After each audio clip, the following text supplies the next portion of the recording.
లోనికి రాకుండా చేశాడు తెలుసా. నాకు అసలు బూతులే రాకుండా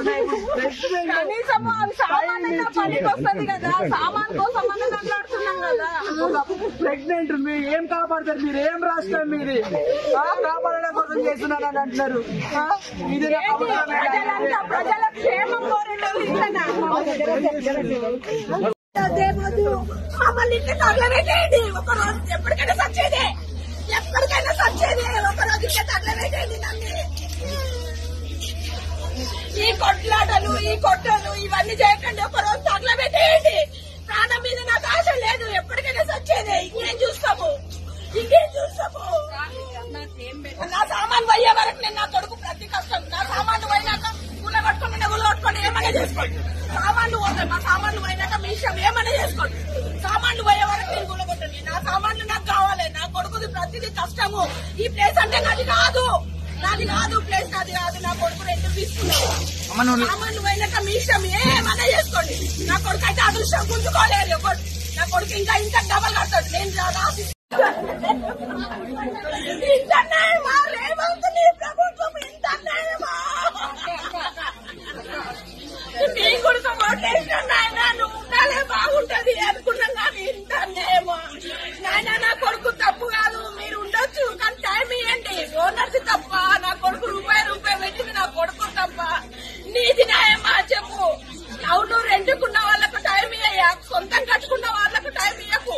రెండుకున్నాం కదా మేము, మాకేం తెలుసు ఇది దీంట్లో ఉంది అని మాకేం తెలుసు. అమాయకుడు నా కొడుకు రూపాయి కష్టపడ్డాడు. నా కోడలు ప్రెగ్నెంట్ ఉంది. ఒక్క 2 నెలలు టైం అడుగుతున్నాం. 5 ఏళ్ళకి ఇప్పుడు నీళ్లు పోసుకున్నాయ్యా నా కోడలు. నీ గుర్త తెలుసు అన్న, వంశం అంటే ఏంటి అనేది, పిల్లలు అంటే ఏంటి అని.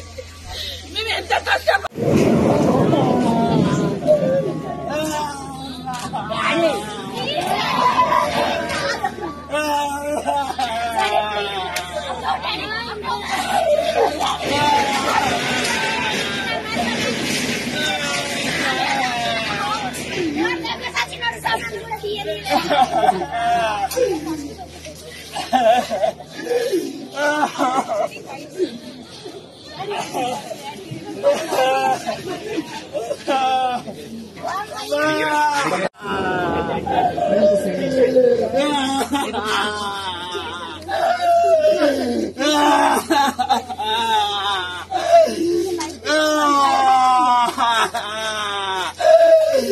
అలా చేయమని ఎవరు చెప్తారు సార్?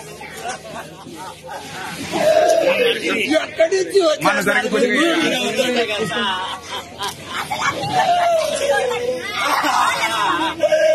ఎవరు సార్? ఎవరు ప్రభుత్వం? ఎవరు సార్? ఎందుకు సార్ బతికి ఎందుకు సార్?